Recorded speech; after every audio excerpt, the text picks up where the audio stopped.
Hello and welcome to the meditation, the Sunday meditation of the Light Institute of Galisteo and the Sanctuary of Light. This virtual meditation, again, is divided into 3 parts. And after each part, I will do a little hum kind of thing. And you can push the pause button so that you could continue to meditate through those 3 parts. As long as you wish. And then we will begin what we call the knowing section, in which people bring us questions from around the world, and I'll answer those questions so that, again, the conversations that have been brought here can uplift us all and give us a sense of direction and uplifting strength. So let's begin. The 3 parts of the meditation are first asking our higher self, our own inner voice, to take form. Because when your higher self, your soul energy takes form for you, and it changes each time you ask it to take form, it creates a kind of vibration that allows you to truly quicken your frequency and align with that divine self that you are.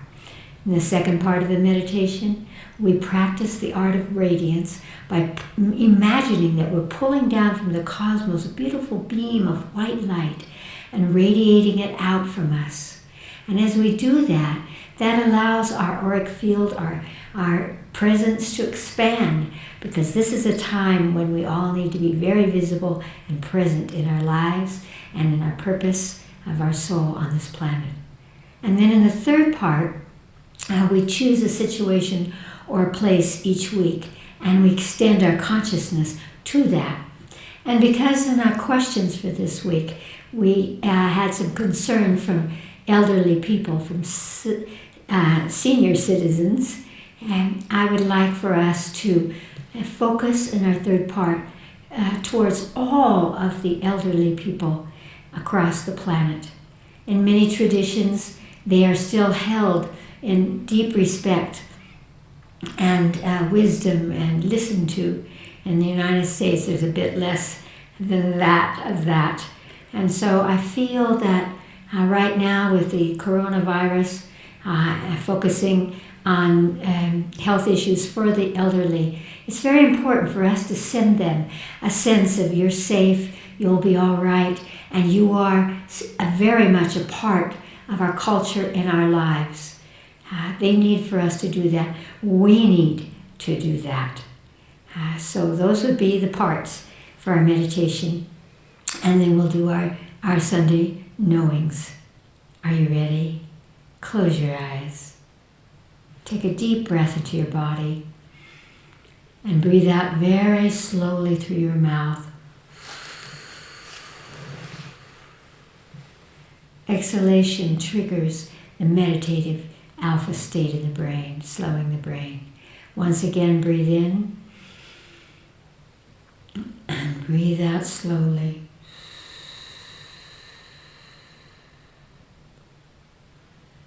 Now ask your higher self, the intuitive essence of your soul, your own wise inner voice, to take a form for you.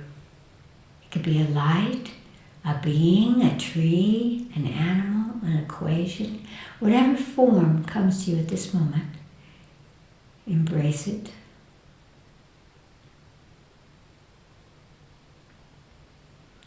And now ask your higher self to touch the place in your body where you hold your divine essence.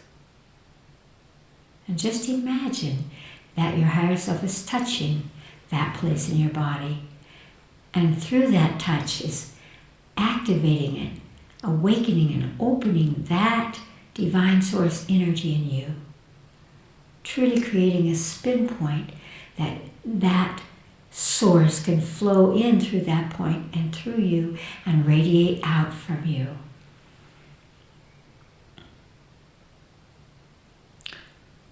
So as you feel the touch, breathe into it and imagine that you draw your higher self into your body through that point, so that you sit in meditation as your higher self.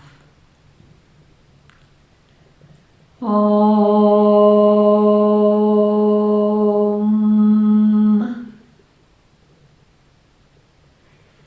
Breathe deeply into your body and extend your consciousness up into the cosmos and draw down a powerful beam of white light down through the top of your head, down into your stomach, your solar plexus, and from there laser that white light out from you.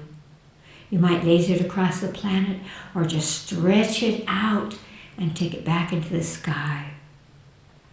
So that as you're stretching that white light that is passing through you, it's quickening your frequency, it's amplifying your presence and your purpose. Once again, breathe in, draw that white light from the cosmos down through the top of your head. And as you exhale, laser it out from you, stretch out your auric field through that white light and then back home to the cosmos.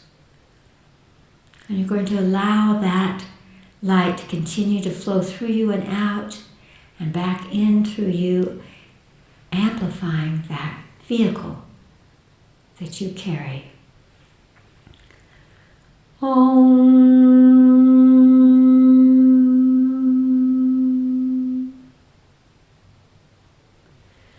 And breathe deeply into your body and bring all of the senior citizens of the beautiful elderly, the elders that are so sacred in some societies, into your mind's eye. You might see those that are close to you and then amplify that. You might see all of the elders across the planet, all of the elders of the more than 7 billion people on this planet. Into your mind's eye and ask them what frequency of light they need from you to feel concluded, to feel safe, to feel that their bodies and their wisdom have value to you and that you are here to always honor and protect them. Take the first color that comes into your consciousness and reach up again into the cosmos and pull that frequency, that color that they have asked for from the cosmos down through the top of your head, down into your stomach, solar plexus, and laser that frequency of light out to all of the elders on this planet, or to whomever you see as important for you. And feel the joy and the power of bringing that safety, that sense of caring, and also honoring the wisdom that they bring. And continue to extend that color from the cosmos through you, through your vehicle, and out to the elders through that meditation. Om.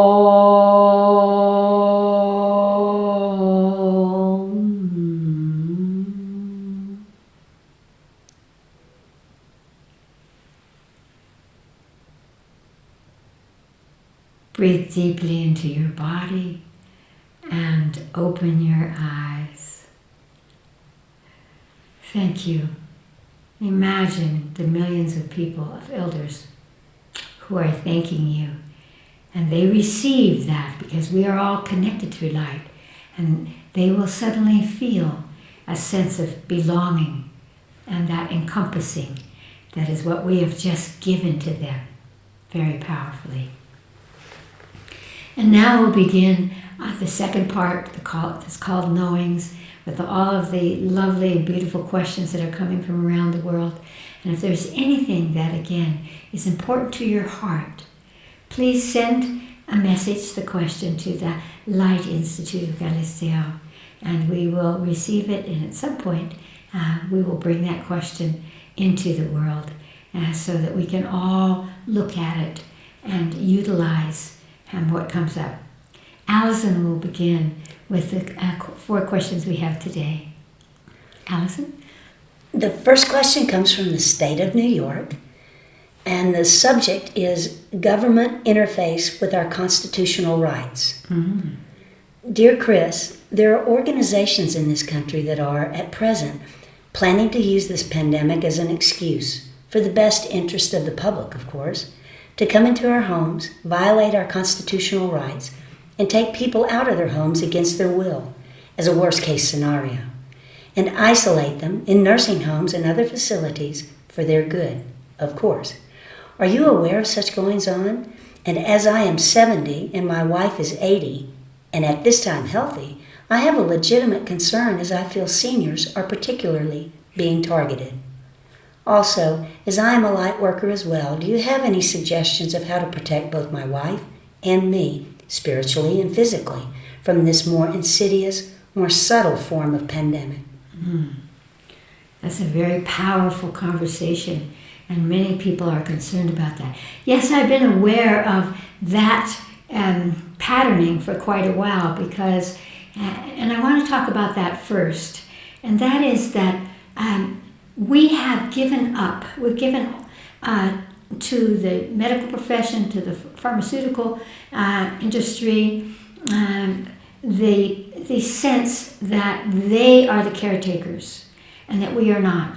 And so actually part of the source of this situation comes because we are afraid to take care of our elders. And sometimes we simply can't because we're working or whatever it is. We can't keep taking care of them.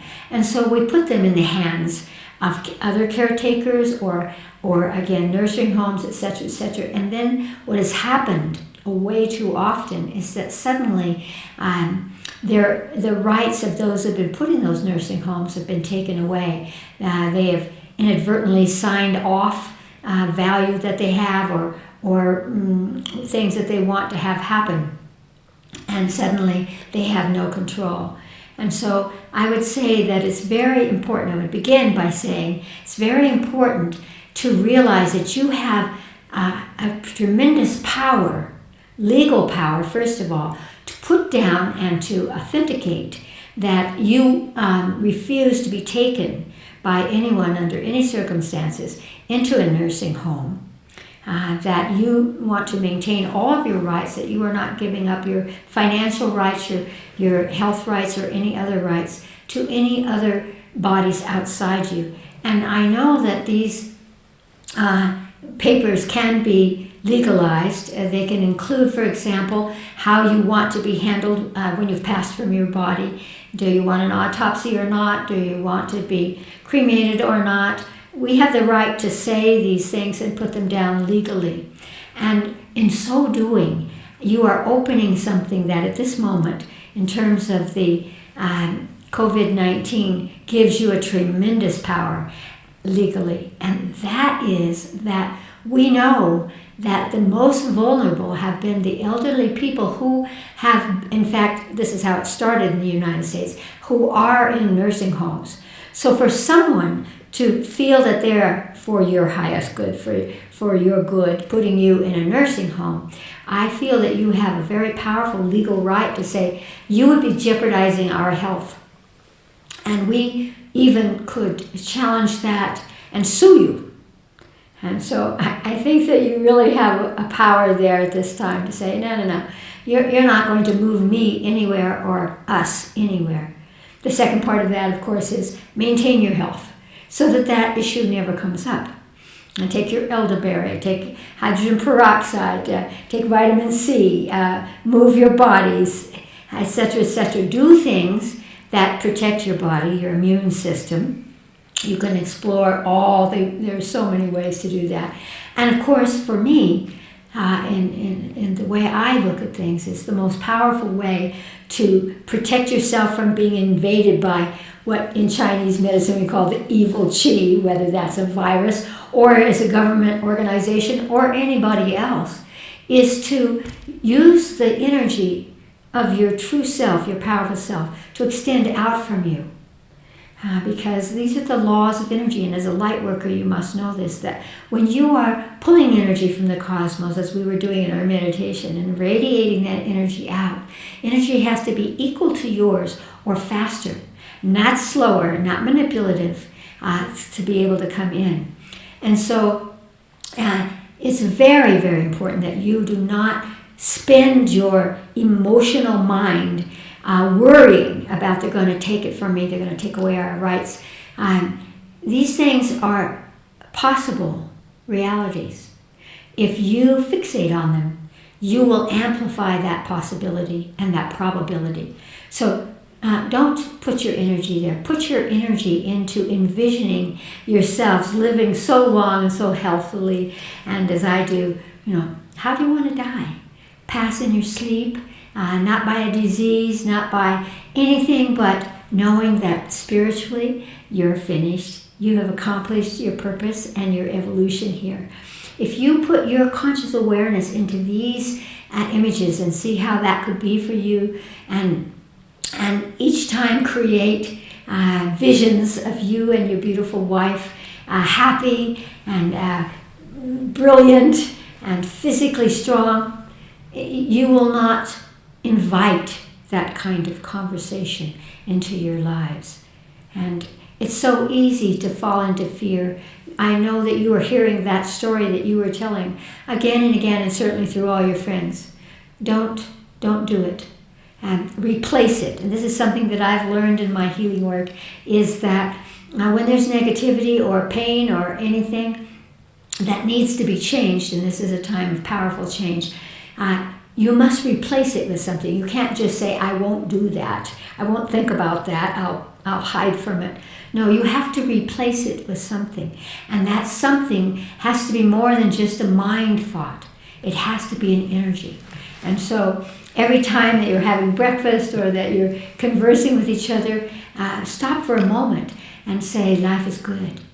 And feel the power that you have to choose how you are alive right now, what you're doing with your body. Hopefully, one of the things that you're doing, both of you, as light beings, is that you're radiating energy out to support others on this planet.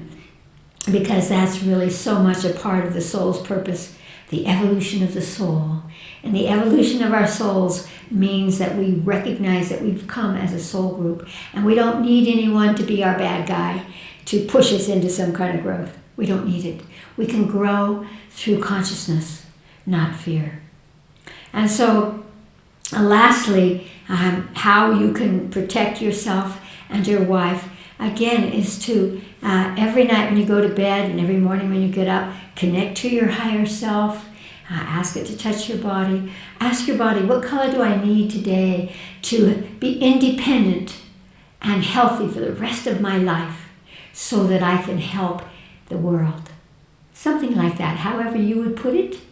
And then ask that question. Each time, your higher self will give you a different color, a different frequency. Draw it into your body so that you're receiving that.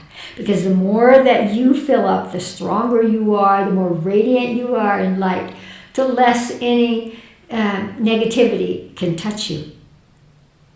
And so that's what I would extend to you, is to use what you were speaking of, that you are a light worker. So use the light. It's the most powerful thing.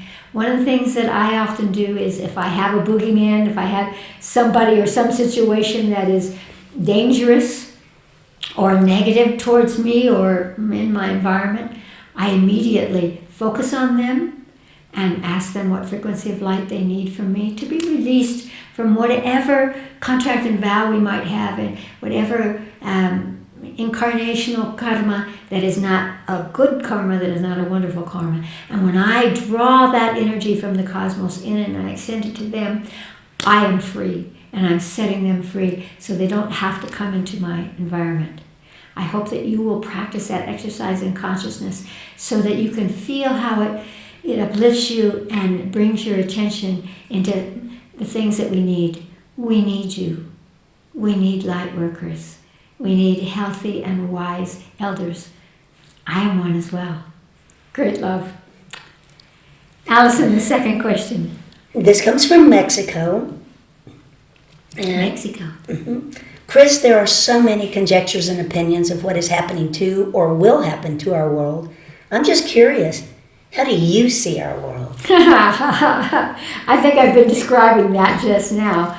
I see it as a hologram. I see the things that are falling apart, but what I see more than that is what is coming together. Because evolution demands that. It demands that we release that which cannot be a part of our mutation or evolution, those new potentials of incarnating into body. And so for me, I see more and more people all the time practicing meditation, caring for others. You could say, what is the purpose of this pandemic? Well, one of the purposes is to discover more powerfully the potential we have as humans, rather than how we're falling apart. Because that is just what gives us the courage and the focus to clear away what we cannot use in this time of evolution.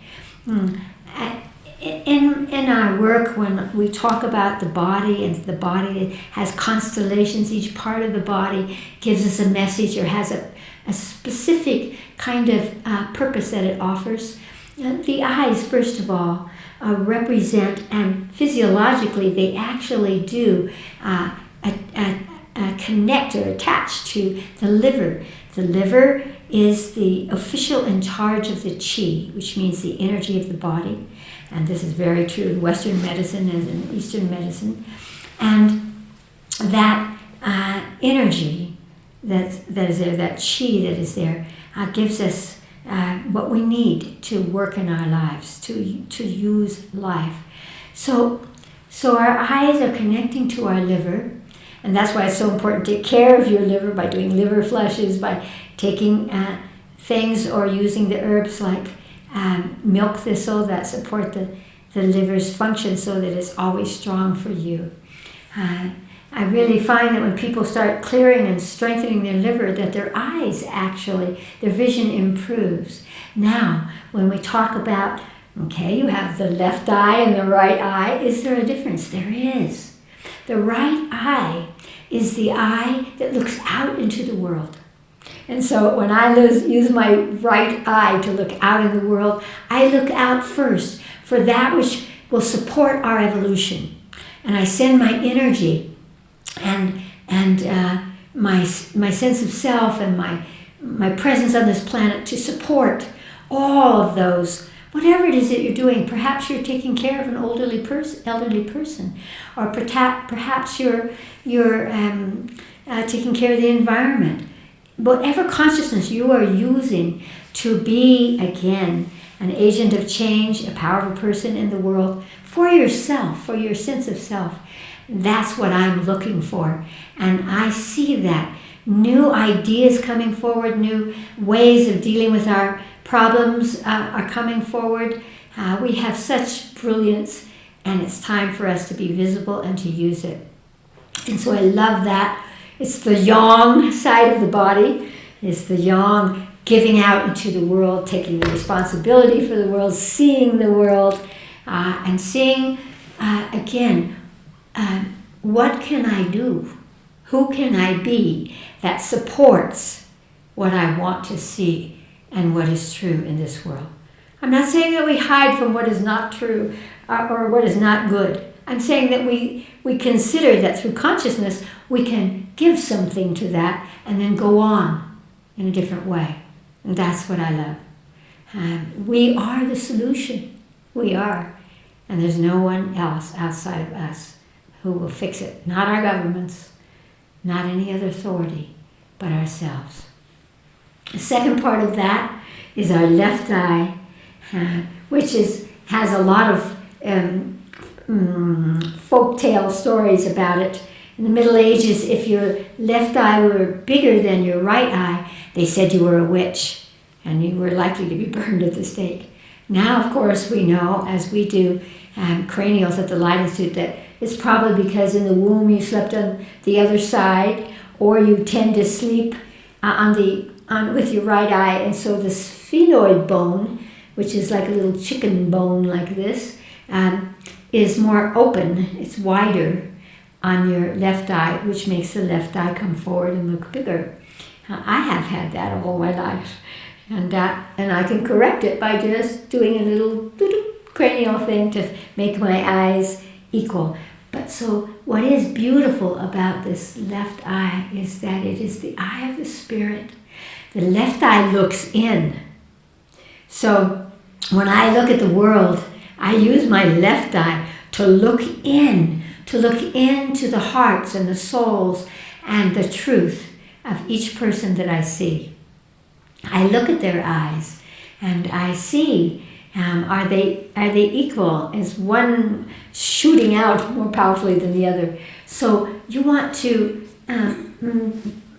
create a kind of equal energy that comes in and nourishes both your left and your right eye. It's an interesting thing that you might enjoy exploring, which is that if you look through a magazine and you're looking through politicians, especially I see it in actors, people who are on stage, many of them will have their right eye bigger because their whole purpose is let me be visible, let me be out there. If you were to look at people who meditate, whose whole conversation is a conversation of a deep sense of the soul expressing through the body and in the world, you're very likely to see a left eye that is protruding or seems to be more present. And so I use them both. I look out to see the outer part of this world. How are we here to create solutions for what has not been solved through generations before us? And I look through the left eye to the inner worlds. You know, for me, even deep into the physical planet, there is life. There is magic. There are realities that we have not brought to the fore that are coming to the fore. So my vision, my looking out, and it is so important to not just actually look out at the world, but to see the world and everything in it, and to train yourself to look for that which supports something you can join and participate in. Maybe it's looking at a flower coming into bloom and realizing that you also are coming into bloom. You are maturing. And so everywhere I look, I find a conversation that reflects upon life and inspires me to see how I can be a part of that. We need all of us to be a part of our lives and this time on the planet. Allison, the third question. This question comes from Germany. Dear Chris, I'm thinking about what I want the most, and it's peace. In me, in my daily doings, work, relationships, a stability, fact, not just for a minute, but lasting, and yet not when I'm dead. How can I get it? What do I have to do? Oh, I love that. It's more about who you are than what you have to do, but there are some points that we could cover here. And I love that you talk about how can I have peace in my relationships, in my work, in my daily life. At our Nijoni School for Global Consciousness, we had t-shirts and they said, peace is a choice. And it is. We can choose to be peaceful, and there are many ways to bring that about. I think it's important to realize, to not think of peace as something that's stagnant. That you can be peaceful when you're sleeping, or you can be peaceful when you're meditating and you're not thinking, using your beta brain. No, you can be peaceful at any moment. With our little kids, we would practice the art of peacefulness as they moved, as they walked, as they danced, as they spun. And this is true for all of us. So we want to realize that peace is an energy. It's not a word. It's not just one state of being. where you're sitting very still and nothing is happening, so you can say, I'm peaceful right now. But there are many ways to touch peace. For example, when we feel safe, that's when we can be peaceful. Otherwise, we're always saying, what are the people thinking about out there? What am I loved? Am I safe? And this and that. How can I do it? Do I have value? Is it good enough? Peace is a place of safety. How do we get to that safety? We get to that safety by exploring the self. That you have a purpose in life. If you get sick, there's a purpose in that. If you have a relationship or end a relationship, there's a purpose in that. If you do a certain kind of job, there you are. How are you using your life? I like to bring that up because so many people don't have a job right now and are going to have new jobs as we move through this time. And a lot of people before have said, I hate my job. It's so boring. I do the same thing every day. That's because they haven't seeded consciousness into it. Wherever you are, and imagine that most of us spend more time with coworkers, whether we're in factories or whatever we're doing, than we do with our families.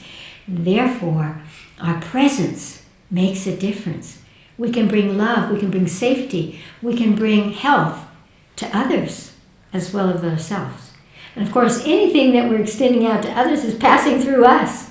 And that's why my higher self has always said, heal yourself, heal the planet. Heal the planet, heal yourself. It's interconnected.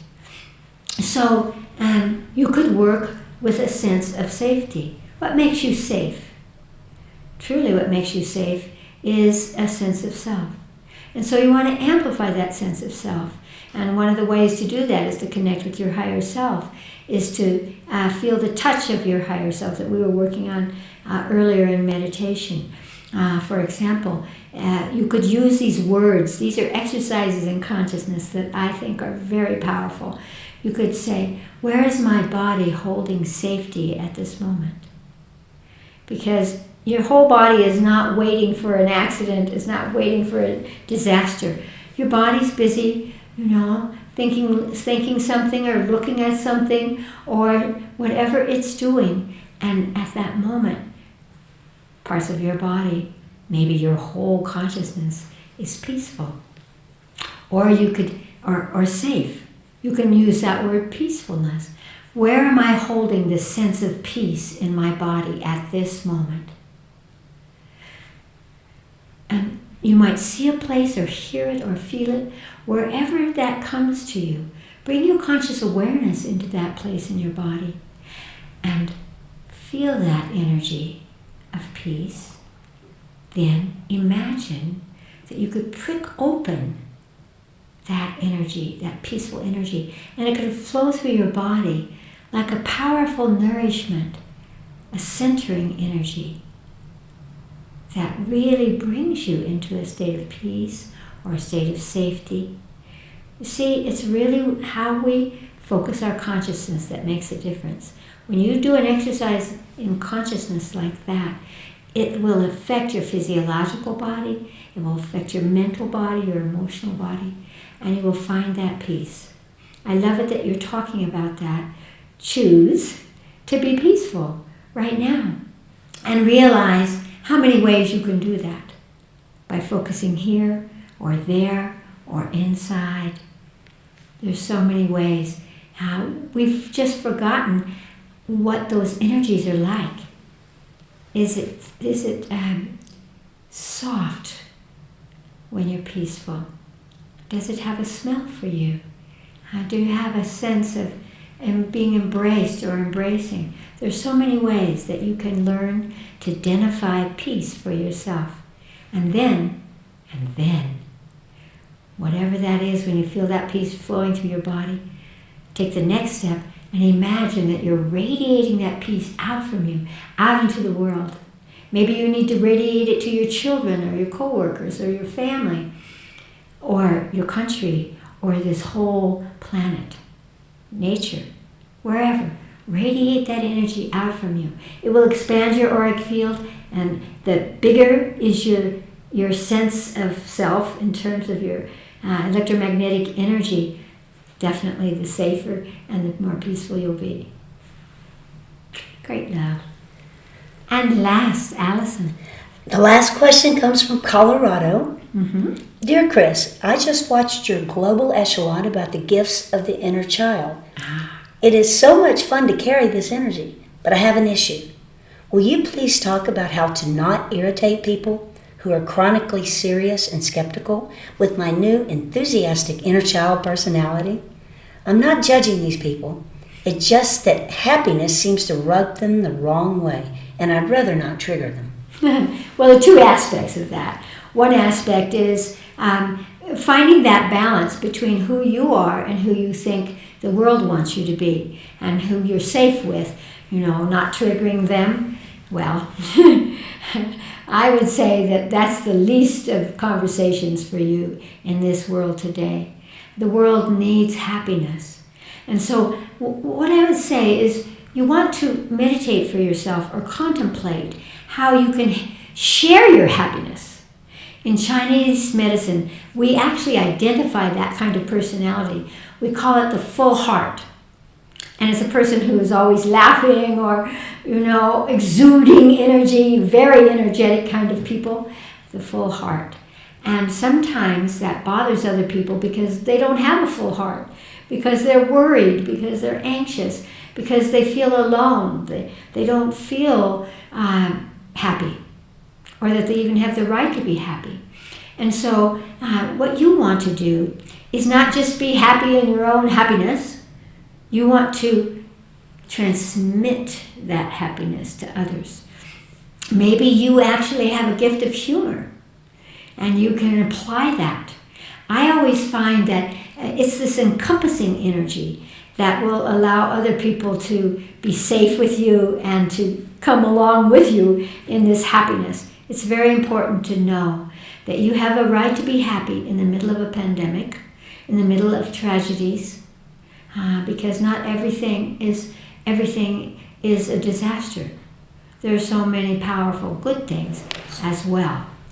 So contemplate how you would engage another person. I find that, again, using humor, but more than anything, saying something that brings them in. Maybe I make a comment about them, that allows them to let go of their sadness or let go of their sense of aloneness. I somehow communicate. I communicate that by the transmission of my energy, as well as by what I'm saying or my presence, but I'm focused on encompassing and including them. That's the yin energy. And so I would never diminish your full heart. And I would never worry really about if somebody is triggered by that, because if they are, that gives you a clue. This person is feeling alone. They're feeling they don't have that. So the question for you is, how can you transmit that to them? How can you mirror for them that they could be happy too? You might point out something that's wonderful about them or what they're doing or their world. Wow, look at this thing you have. There's so many ways to share happiness and that bubbling kind of personality that will, again, bring people along with you rather than making them feel more separate because they can't possibly be like you. So just give part of your full heart to everyone and everything around you. Until next time, great love.